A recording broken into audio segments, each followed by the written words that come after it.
Agri-Casting Time!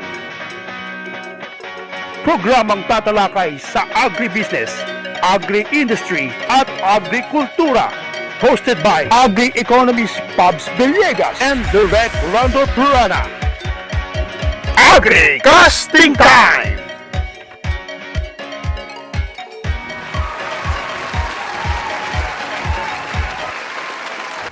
Alright, isang magandang araw po sa ating lahat. Ito po ang first episode ng ating programa na pag-uusapan natin sa loob ng kalahating oras ang Agri-Casting Time. Napakagandang programa. Kasama ko ngayon ang ating pong main host ng programang ito. Walang iba, ang ating pong Agri-Economist. Sir, magandang araw po sa inyo. Magpakilala po kayo sa atin. Ay, magandang hapon na kaibigan. Dolph, para pala si Dolphy. Okay ha? So, ako ay nagpapasalamat dahil tayo ay magtitimor. Napakaganda ng ating layunin. Kung paano tayo magiging ika nga kahit hindi tayo pa masyadong batikan, baka naman sakali natin may paliwanag yung konsepto ng ating agri-casting. At ibig sabihin nun, magiging agricaster pala kita. No? So, palagay ko, una sa lahat, ako naman ay mga nag-retire na officially. Pero tuloy-tuloy pa rin ang trabaho natin. At sa ngayon, mahigit ng 56 na taon. Mula na ako nag-graduate sa University of the Philippines, sa Los Baños, Bachelor of Science in Agriculture. At ako ay isa ring paramilitary graduate sa ROTC at Corps Commander ng UP ROTC na sa 1969. So yan yung mga grupo ng UP Vanguard, no? Sa University of the Philippines. At from there, nagtrabaho ko sa College of Business Administration. Si Prime Minister Berata nung siya ay dekano pa. At pagkatapos doon ay nagpunta ko ng Itangko. Pagkatapos sa Land Bank of the Philippines na kung saan nakabuo ko ng humigit na katamtaman lang na 20 taon sa gobyerno. So nakaretire ako at yung aking pagtatrabaho bilang student assistant sa University of the Philippines na may kinalaman doon sa paggawa noong tinatawag na C4, yung pinakasikat na variety ng UPLB.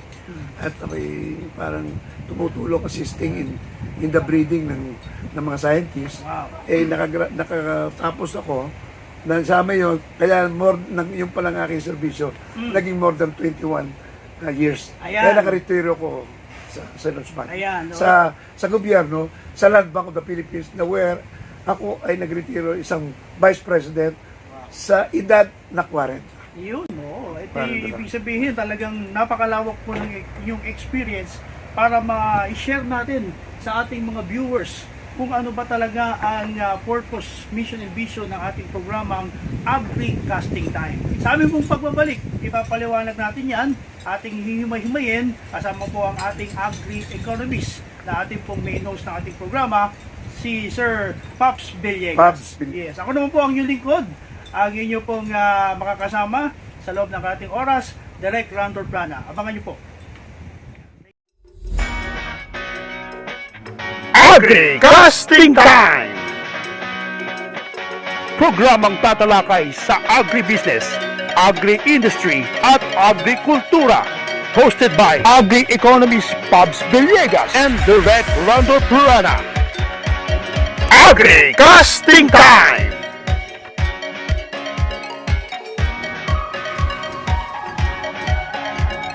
We welcome you here in Malvar.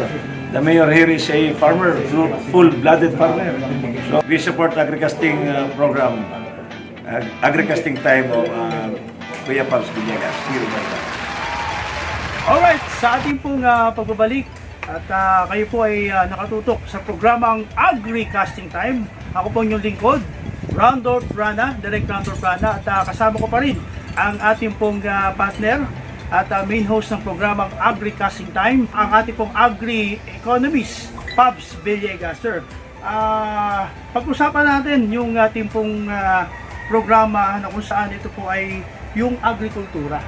Yeah. kung saan ang Pilipinas, alam natin, nung araw ay tayo ang nangunguna, no? Yeah. Pagdating sa agrikultura, magagaling ang mga Pilipino ng pagtatanim. Yung ibang bansa sa atin nag-aaral, no? Napakaganda ng ating pong agrikultura nung araw. Kumusta na ngayon? Ano yung mga challenges na kinakaharap natin? Ano na ba? Saan na nakarating ang agrikultura ng Pilipinas? Well, napakahirap nung tanong mo yung kaibigan. So, ngayon, ang problema natin ay kakulangan ng pagkain sa ating mga tao ngayon. Saka sa kasalukuyan, meron tayong tinatawag na food insecurity. Hindi lamang ngayon, kaagapay ng food insecurity, yung health at saka yung nutrition insecurity. Manyari, yung tatlong yan ay napakahalaga na ang solusyon dyan ay yung pagpapataas ng ani, no, ng produksyon at productivity na manggagali sa ating pagsasaka. So kung gano'n ang sistema, ibig sabihin, napakalaki ng ating kakulangan. Kulang tayo sa bigas, kulang tayo sa mais, kulang tayo sa gulay, kulang tayo sa pagkain. So, meron tayong tinatawag na serious food, nutrition, at health insecurity. Kasi yung health ay nakatali din sa pagkain. Kapag kung hindi safe yung ating kinakain, dahil maraming chemical, maraming pesticide, at masyadong dominant yung agrochemicals, at hindi yung agroecological o kaya organic o kaya yung tinatawag na regenerative agriculture kasi nalaso na So yan, nagbibigay ng maliit na ani ng ating magsasaka. Okay. So hindi lang yan. Yung implementasyon noong panahon ni Secretary Tanco hanggang panahon initially ni Cory, panahon pa ni Cory, hawak ng Department of Agriculture yung extension service na nagpapalaganap ng mga modernong kaalaman sa pagsasaka. So, nakakunyan at katulong naman yung LGU rin, no? Yes. Nung dumating yung tinatawag natin na devolution law of 1992, no? Ay medyo yung mga extension service natin binigay. Ang problema mo, ibinigay yung extension service LGU, hindi naman binigay yung pera. Ayun. So hindi rin makagalaw. At ang katunayan, naroon yung extension service, hindi mo makagalaw. Hindi mo kapunta sa bukid. Walang mga kakagamitan. Walang suporta. Ayun. So, ang ibig sabihin niyan, ang pag-implement ngayon para bagang yan kumbaga sa hindi maayos, fragmented siya. Disjointed. Walang koordinasyon masyado. Yung national government at saka yung LGU. Ayun. So wala silang ang research ganoon din. So medyo kalat. Ayun. So kalat ang sistema. Yun na po ang sistema natin. Iyan ang pagkatapos lumabas na itong kakulan ng pagkain, ng solusyon, mag-import. Kasi yun ang tinatawag naman ng ating mga policy maker na yung mga tinatawag na neo-liberalism. Na bakit pa tayo, kung mataas ang ating produksyon, mataas ang ating cost of production, mahina ang ating ani, ay bakit pa tayo mag-agrikultura? Di ba mag-import na lang tayo? So may ganong thinking na nangingibabaw. Yung tawag doon, yung market liberalization. Yes. So yun, yung pa yung nakatulong. Sa aming palagay, hindi. Malaking problema ay dinulot. Noong tinatawag mong sa World Order, yung tinatawag na Agreements on Agriculture, World Trade Organization, yun ang kanilang model. So, kumbaga, kung talagang tayo, sana dapat balansyado. Hindi naman dapat na, dapat ibigyan mo ng protection Kasi sa buong mundo, ang agrikultura ay protected. Sa Pilipinas, yun nga. Well, it looks like protected, pero ang problema mo, lahat ng suporta na papupunta doon sa rice and corn, sa iba pinabayaan.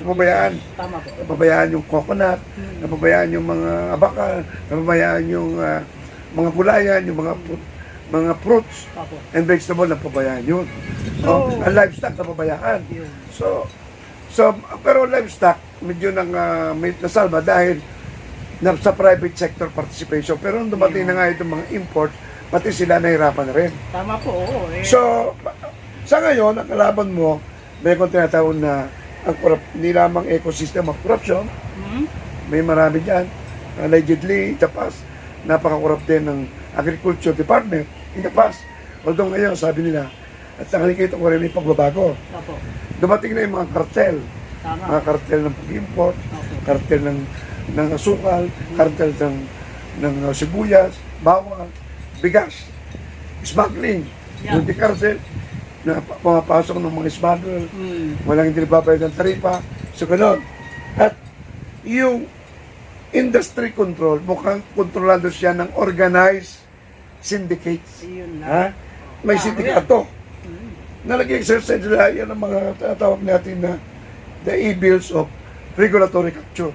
Yun. Yung nagre-regulate, kakutsaba na. So maraming problema Ayan. na ang agrikultura na hindi na ma-related sa pagtatanim, Yun. na naapektuhan. Kaya yung mga labor yung farmer, biktima siya ng trader, biktima siya ng mga moneylender.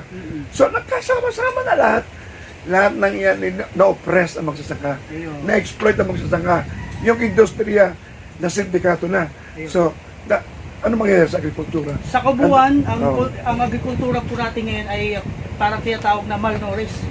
Ay, hindi lang malnourished. Talagang, ang sasabihin natin dyan kung malnourished lang, hindi yun lang yung May nutrition. gamot. Apo. May gamot ng konti doon, etc.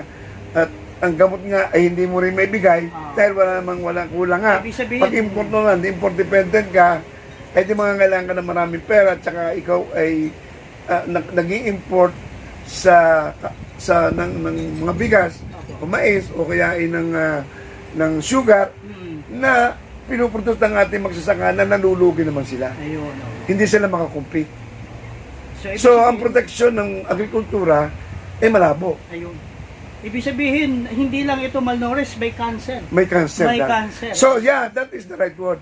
Agriculture now is a cancerous industry. Yun, oo po. So, how about the farm to market rule? Kasi pinag-uusapan natin ngayon yung mga problema. Hindi, yun yung konektado rin. Yan yung Yes. nakakonekta ngayon yan doon sa agribusiness. Kung wala nga yung daan, production mga farmer, at wala naman din naman nila madala sa produkto nila sa palengke o doon sa mga buyer na magbili ng magandang presyo, ay yun ay kaya importante yung farm to market road. Pero kung ang farm to market road mo na pinasukan na rin ng sindikato, at meron pa mga guni-guni farm roads o farm to politicians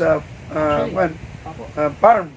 Diba? Farm road dapat pero naroon sa tsaka farm to mayor's field. Yun na nangyari ngayon. So marami pa rin kalokohan. At yung nga, kinukorek ngayon, na ngayong nitong Crescent, maganda naman ang ginagawa nila dahil inalis na nila sa public works yung pangasiwa ng farm to market road at ibinabalik sa Department of Agriculture. Yung Agriculture Department makikipag-ugnayan na sa magsasaka na yun naman inaapektuhan din na malaki dahil tinatawag na devolution law. Yes. Yung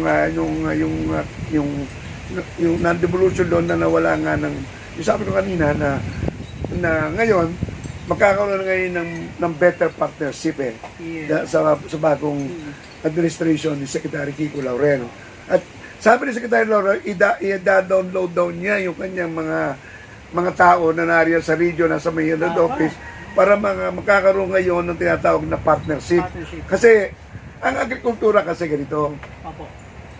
Agrikultura ng mga plants, mga crops, no? Mga kinakain natin, vegetable, crops, no? Fruits. Pagkatapos yung agrikultura ng livestock, manok, baboy, cattle, dairy, no? And then other ruminants, saka yung other poultry, no? Nasa minor. Pagkatapos yung aquaculture, fisheries, na aquaculture. At yung last ito, yung tinatawag nating agroforestry system. Na kailangan mo naman lagyan ng para mag-proteksyonan, hindi babaha. Kailangan mo proteksyon yun.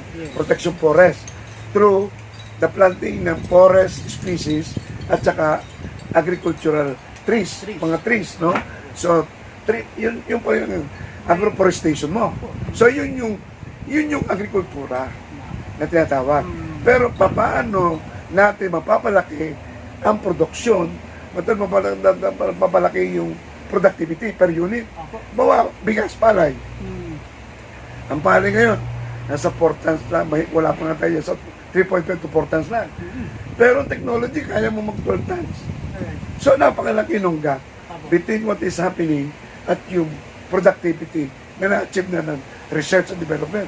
So, kung magpapaganda natin, yan yung agrikultura. Yun. Na Yun ang dapat purpose. napoproteksyon na ng kalikasan. Yan. Opo. Nice yan. Okay. So, yun, napakagandang naibigay nyo po, no? Na-share natin sa ating manonood. At speaking of agribusiness, yan po ang susunod na topic natin dahil nakapalong po yan doon sa Oh. triangle. Yes. Na ating Ang agri kayo, nako, very connected yan eh. Opo. Kasi ang agribusiness, pagka hindi mo na-connecta ang agriculture sa agribusiness, Oo. kasi ang agrikultura ay production eh, Tama. productivity. Opo. Ang agribusiness is kita. Kita. So yung una, ani, Opo. ito naman kita. Yan. So pakitain mo ang mga magsasaka. Yan. Para pag ang kanilang kita, kanilang katatayuan, kanilang Kabuhayan. kabuhayan, aangat. Yan. Mawawala, hindi na sila, yung kanilang level ng kahirapan ay mababawasan, Yun. makakangat sila, kakita ang kanilang kita. So, wealth creation is the objective of agribusiness. Or the business of agriculture development Yun. is agribusiness. At yan po ang ating pag-uusapan mamaya lang sa aming pagbabalik. Ito po ang programang Agri Casting Time. Yun. Agri Casting Time! Programang tatalakay sa agribusiness, agri-industry at agrikultura. Hosted by Agri-Economist Pabs Villegas and Direct Randall Purana.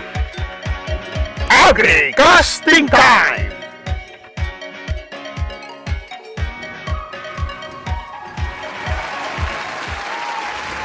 Alright, sa ating pong muling pagbabalik sa programang Agri Casting Time. Muli po ako inyong lingkod, Direct Randall Purana. Kasama pa rin ang ating Agri-Economist, ang main host ng programa, Sir Pabs Villegas. Sir, ngayon naman pag-uusapan natin, pinapayawan mo kanina yung pagdating sa usaping agribusiness, no? Napakahalaga yan sa larangan ng agrikultura kasi diyan po nagkakaroon ng hanap buhay talaga ang ating mga magsasaka at pinapakita rito yung stand ng kanilang pamumuhay kung Yes. ito po ay umaani ng maganda at na nagiging hanap buhay ng ating. Kumusta po ngayon yung ating magsasaka pagdating sa agribusiness? Iyan na nga ang ating malaking problema. Sa kasulukuyan, ang ating magsasaka ay maliit ang ani, Ako.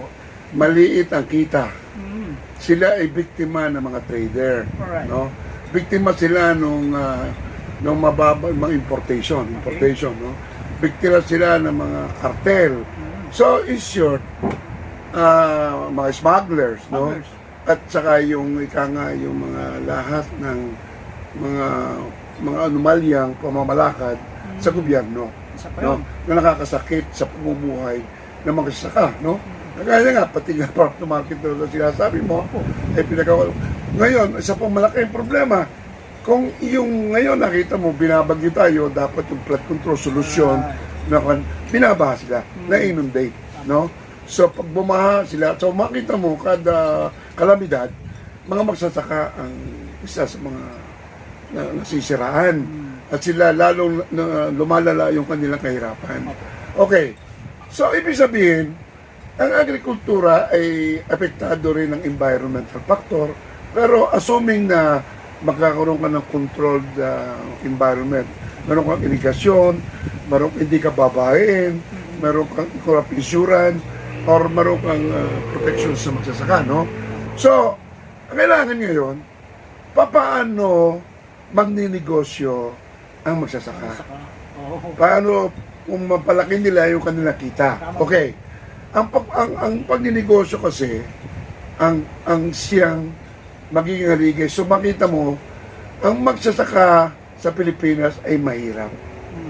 Magsasaka sa Thailand, sa Japan, sa China ngayon, dati mahirap din, pero ngayon di na. Malaysia. Sa Malaysia, okay. Even sa Vietnam, Apo. mayayaman sa Thailand. May mga yan may mga sasakyan. Mataas ang antas ng buhay. Mataas ang buhay na. So, ang ibig sabihin, paano natin madadala yung mga magsasaka sa estado na sila ikikita ng ang poverty line mo 15,000 15,000. Yun yung kita ng isang magsasaka, ng isang mahirap na $2 per day. Kung 5 sila, $10. Eh ang $10 ngayon ay almost 600 pesos na. So dapat at least on a daily basis, kung kumikita siya ng 500 to 600, mahirap siya. Eh ngayon, pag ginawa mo yung isang buwan, 600 times 30, 18,000 na. Ako, kumikita ba magsaka ng 18,000 na nito sa isang buwan? Nahirap din. Sa isang taon, ang ibig sabihin noon ay kung 180,000 plus maroon ka ngayon na additional na 12, so 190, almost 200,000. Diba? Sa taon, yung isang pamilya magsasaka. Pero yun naman, dapat manggaling sa pagsasaka, magagaling doon sa crop production, etc. O pagagaling sa livestock raising, o kaya sa fisheries. Yun yung tatawag na on-farm at saka non-farm income. At pwede naman yung ibang member ng pamilya may hanap buhay sa labas. Construction, may say ko ng Jollibee, mga ganon, yung services industries. So, yung mga magsasaka, definitely, is having income below poverty line of 18,000 a month. Gaso doon sa $10 per day. Times 30 sa family of 5. Okay. Ngayon, sabi ko nga, ano ang negosyo ngayon? Ano ngayon ang negosyo? Sa pagsasaka, may 4 na klase ng negosyo ang pagsasaka. Negosyo doon sa farm inputs. Pwede niyang gawin yun. Diba? Saan ba bumili siya ng fertilizer? Makakagawa siya ng fertilizer. O meron sila kooperatiba na gagawa ng biofertilizer. Para at the same time, hindi ka na nilalaso, hindi ka na, makagawa ka ng biopesticide, pamuksa. Negosyo yun. Pero hindi naman nagagawa yan. Dependency ka na naman doon sa agrochemical. Lason yun. Eh bakit natin lalason yung kinakain ng ating mga tao? Kaya may sakit. Pangalawa, yung actual production na. Yung pag-maintain na. Ha? Siyempre, may kita doon kasi yung iba doon, nagle-labor siya sa, o kaya natitipid niya, sa halip na mag-hire sila na gumagawa. So yung pamilya, dapat kumikita rin doon. Lalo-lalo na kung may credit, lalo-lalo na kung mayroong subsidy ng gobyerno. Pangatlo, yung tatawag natin post-harvest. Post-harvest. Kasi ang laki ng post-harvest losses eh. Paano mo maiwasan na mabawasan yung losses, yung pagkawala, yung wastage, di ba? Yung nabulukan ka, pagkalugi, yung pagkawala lang dahil nabulok yun, yung produkto mo nabulok, yung produkto mo natapon, di ba? Nasayang, naroon sa palapabaw na hindi mo in-harvest na nasayang yung tawag ng post-harvest losses. At yung huli, ang tawag ng iba doon ay napeste. Hindi, iba yung napeste. Ito yung production na naroon na eh. Dapat ito kwarta na eh. Wala pa. Yung mga, wag ba mag-aani ka na yung mga butil na natapon doon. Nawala yun, di ba? O kaya, post-harvest mo, nag-harvest ka bawa ng manok, hindi mo naman nagamit yung mga ibang parte doon na wala rin yung timbang na manok mo na mawala. For example, dahil sinip mo ng buhay, yung sa Maynila, nawala na kagad yung ano. Dapat, doon pinuroses mo doon sa farm. Para wala ng shrinkage, nawawala yung timbang niya. Okay. Pangalawa yung tinatawag natin doon na processing. P. Pinaprocess mo. Para mababa ang presyo, paano gagawin mo? O di marunong bang process? Ano ba ang pagpo-process? Ay, i-dry mo, tuyuin, o kaya yung i-ferment. Yung fermented processing. Okay. So, yun yung 4 na teknolohiya sa production technology. Kung paano mapalaki ang kita. No? So, napapasok yung increase potential ng rice, 10 tons, corn, 10 to 12 tons. Bakit nato pa tayo? So, kailangan maayos yung sistema ron. Ano kailangan? Kasi kulang ika sa abono eh. Kulang sa input. Maraming kwento. Walang irigasyon. Yun ang dahilan. So yung ngayon ang natawag na may subsidy ang gobyerno. At So, kailangan mo ngayon, bigyan siya ng puhunan, ng karapatang puhunan, para siya makapagnegosyo na maayos. So, makapagnegosyo siya kung may subsidy, at kung hindi kulang ng subsidy, meron siyang puhunan. Makakautang siya na hindi malaki ang tubo. Yeah. Okay, loans.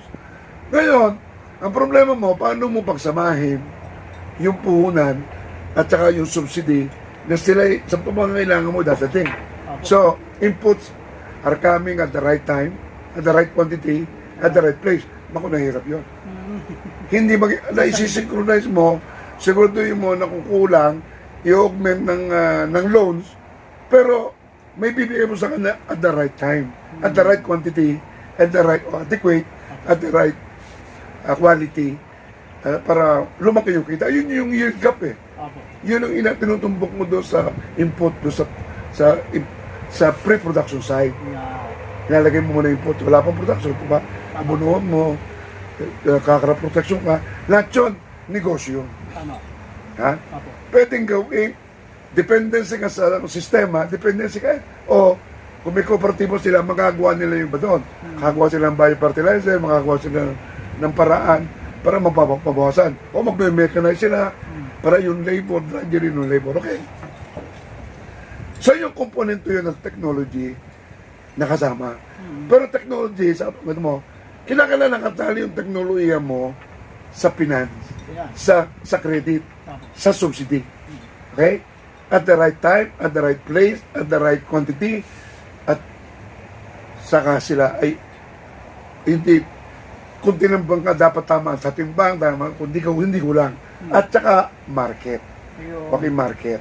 So, tinatawag ko doon, ay ililinkage mo, pagsasamahin mo, pagkonektado mo ang teknolohiya, production teknolohiya, ng production ng pang-agrikultura, nakakonekta siya sa financing, sa credit, sa subsidy, at saka sa market. Yeah. So, triumvirate pa rin yan. Tayo pa. Meron tayong triumvirate ng agriculture, agribusiness, at saka yung agribusiness industries.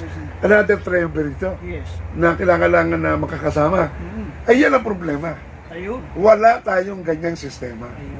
At nung nasa land bank ako, iyan yung aking formula. Ayun. Kailangan kasi, kung nagpautang ka, makukolekta mo eh. Tama. Paano mo makukolekta kung mababa ang production? Correct. At hindi ang market i-exploit ka, Tama. inopress ka, wala kang hindi ka yung presyo mababa, ay ano gagawin nyo? Ayun. So, nung ako'y nasa land bank, vice president ako land bank, kinukulangan mo na ang aking instruction sa mga bata ko, do not grant loans that you cannot collect.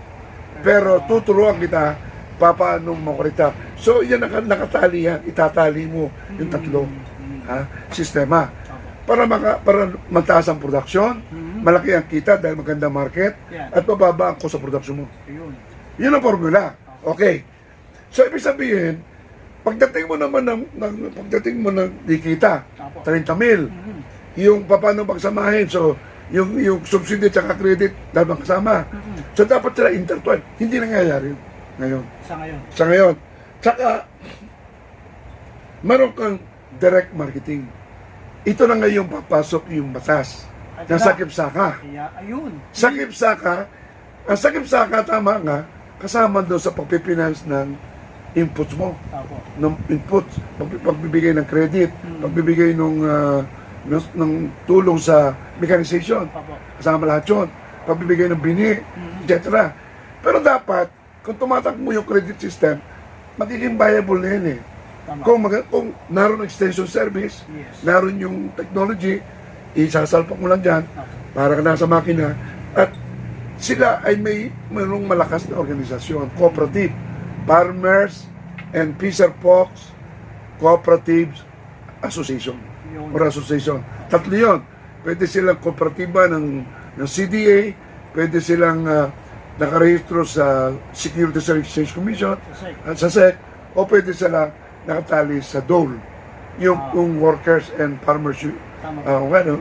So, tatlong posible yung magawa para ma-organize ang magsasaka. Okay.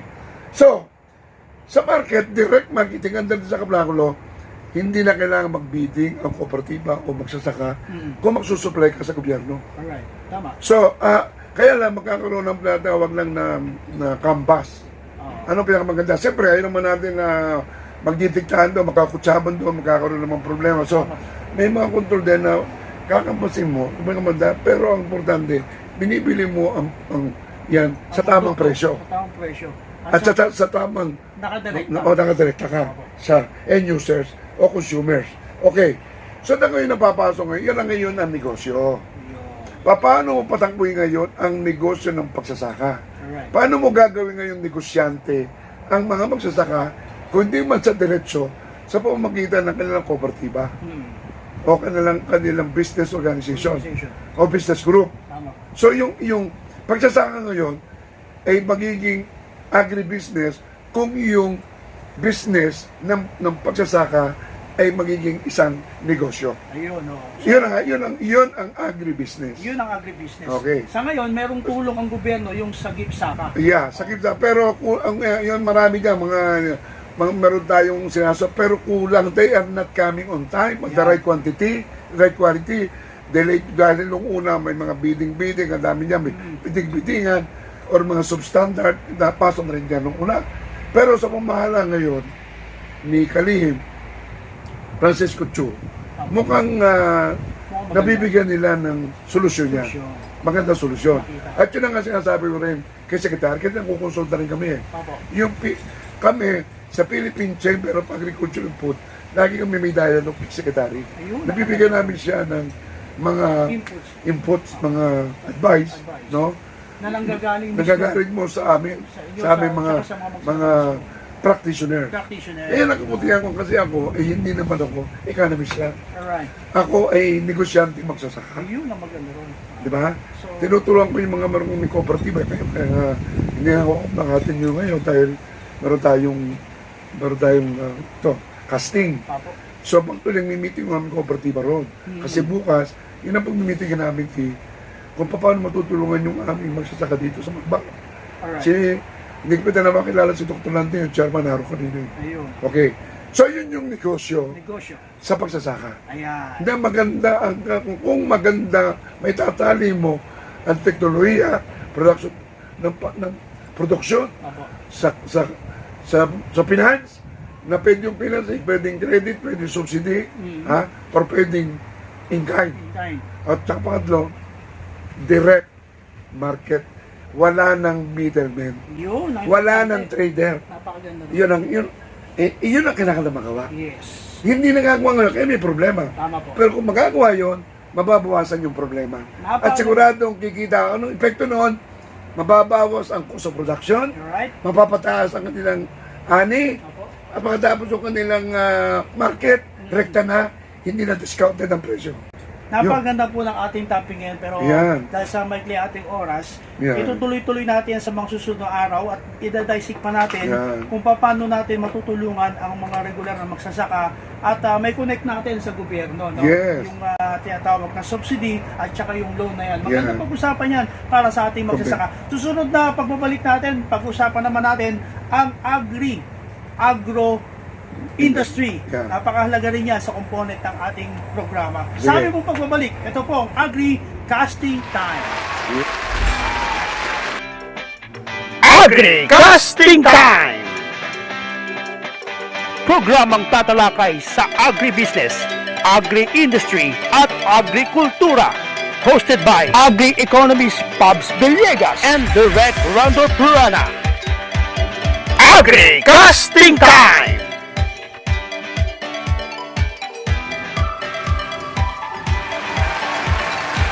Okay.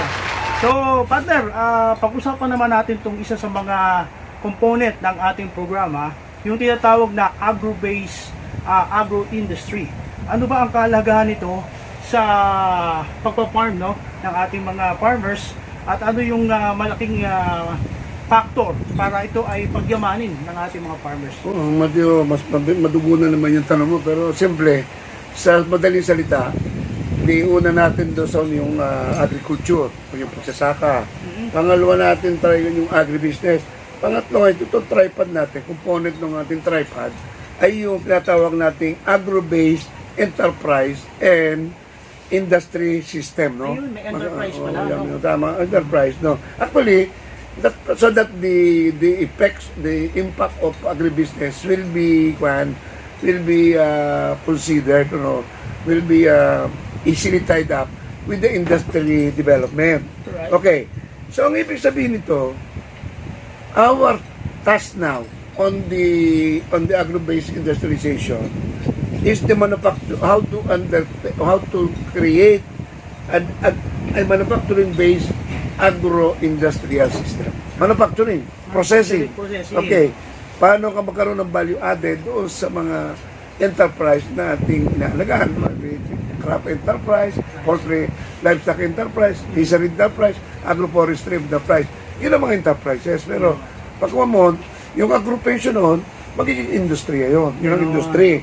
So, the most important component dyan is yung self-sufficiency sana o self-reliance in food production at yung access ng mga magsasaka sa affordable, safe, and nutritious food. Hindi lang magsasaka, access ng mga tao, mga consumer sa affordable, safe, and nutritious food.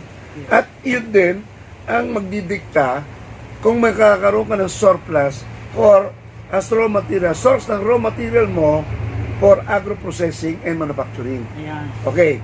So ngayon, paano gagawin natin yan? Kasi ang pinaka-importante dyan, how do we transform this agro-based enterprise into within the food system para siya ay magkaroon ng surplus na raw material na magiging input naman na kakailanganin naman para magkaroon ng processing, agro-based processing and or manufacturing. Ayun, Yun, gagamitin. okay. Oo. So dito, Gamit. pag kinlaster mo yung agri enterprise, plus yung micro, small and medium enterprises na gumagamit ng input ng ng agricultural produce as an input, yun na yung magiging industriya. Yun, walang sayang. Wala na masasayang. Masasayang. At yun na yung katapusang stage ng value chain where you can have a tremendous value addition. Okay. Okay. Ngayon, sabi ko, para matupad mo ito, kailangan sila ay bawayan ay crop base, pero yung crop base sila or livestock base o kaya fishery base, ibig sabihin, maraming enterprise. Kaya for example sa palay base, ang napalayan sila, o pwede maglagay doon ng tilapia at maglagay doon ng duck para yung enterprise mo at hindi ka nagagamit dapat ng pesticide dahil mamamatay yung ating ducks at saka yung isda. So, mapipilitan ka na ngayon ng agroecology yung approach. So, yun ang ibig ko sabihin at hindi na ngayon palay lang yung industriya, yung enterprise, pero naroon din yung duck raising, naroon din yung fish production. So, 3 in 1. Yes. Ha? Okay. So, tsaka ngayon, pasok na nga yung agroecology at saka geography-based land utilization. Agroecology. So, it is area-ism. Area-based. Ang iyong one is area development modalities. Yung enterprise mo ay enterprise-based or crop-based, livestock-based.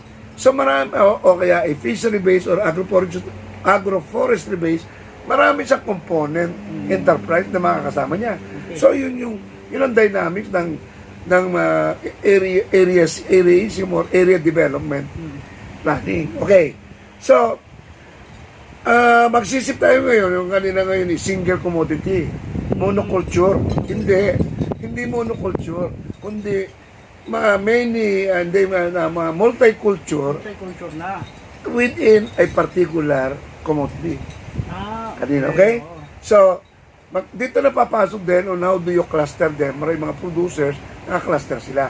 So, yung input mo, yung production mo madali, extension services mo madali. Yes. At paano sila magkakaroon ng mga enterprises na interlink with one another. Yung magkakasama. Ang tawag doon paano ka magkakaroon ng enterprise na pwede silang magkakabit. Oo, yung kumbaga, hindi ka lumalabas dun sa... Hindi ka lumalabas doon. Nandun lang mismo. Okay. At doon mo yung gagawin, na yung meron ko yung tinatawag na kung meron ko ngayon may lilik mo, kung marami kang raw material, pwede kang gumawa ng agro-industrial hub Sa hub, no, doon sa clustered area o sa consolidated interface mo na yun. At yung hub mo, yun na yung downstream processing, mas maganda. Example, sa coconut, yun na yung hindi na ito coconut oil. Yes. Maybe meron kang virgin coconut oil, meron ka ngayon na even coconut metal ester, Iba't ibang variety meron kang na. CME, coconut metal ester. Yes.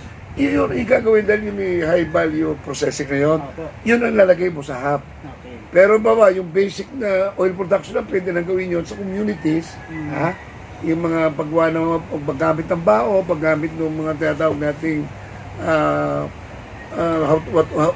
how to utilize the coconut husk. Yeah. Pwede na yun doon sa community. At yung tinatawag mo na doon, yun ang processing, community processing units, or we call it spokes. Yeah. So, ang konsepto is to create agro-based industrial hub and spokes. Yun. Yan. So, ganon, alongside with it, kinakailangan klaro kanina, sabi ko sa iyo yung tripod, production, finance, at saka market. So, nakatalin sila ngayon Magkakaugnay. sa credit, sa may insurance, Ayun. may guarantees. Ha? At magkakaroon ng direct marketing. Right. Still napapasok yung implementation ng sakit sakalo. Ayun. Na hindi na mga kailangan ng mga daming chichiburitsi na mga bidding-bidding. O yung nangyayari naman ay bidding-biddingan, sabi nga nila. So wala na yan. Apo. It will be direct negotiation between the farmers, their cooperatives, and the government agency will buy or an enterprise Alright. consolidator. So yun siguro ang masasabi ko. At kasama na rin noon, yung paano isasagawa yung tinatawag nating provincial agriculture and fishery extension system sa grassroots at village level. Doon ang problema eh. Yan ang tatalakayin. Hindi nakakarating. Okay. Yung technical technology assistance, no? Package of technology assistance sa grassroots. Yan. Ayan po yung mga tatalakayin natin sa video. Yes, yes. Mahabang Okay. talakayan yan. At napakaganda po, no? At napakapyawan namin kayo. Nabigyan namin kayo ng kabuuan ng Yeah, aming po. pong programa, yung framework, framework ng ating yeah. pong programang Strategic framework. Agri Yeah. Casting Time, no? Yung ating strategic work, no? So, ayaw namin magbigay ng sobra-sobra dahil ito yung magiging information overload. Yes. Oo. Kaya ito ngayon, pansamantala kaming nagpapaalam at sana marami kayong nabuo din sa inyong kaisipan na is pong ihatid sa inyo. Sa mga susunod na linggo, mapapanood nyo po, subaybayan nyo po ang programang Agri Casting Time. Muli, kasama, Direk Brando Trana at Sir, kayo. Well, si Pops Villegas, importante po, malagi nating tangkilikin. Ito po ang aming programang Agri Casting Time. Agri Casting Time. Maraming salamat! Thank you. Very good day. Here in Malvar, the mayor here is a farmer, full-blooded farmer. We support agri-casting program, agri-casting time of Kuya Pops Villegas here in Malvar. Thank you. Agri Casting Time! Programang tatalakay sa agribusiness, agri-industry at agrikultura. Hosted by Agri-Economist Pops Villegas and Direct Randall Purana. Agri Casting Time!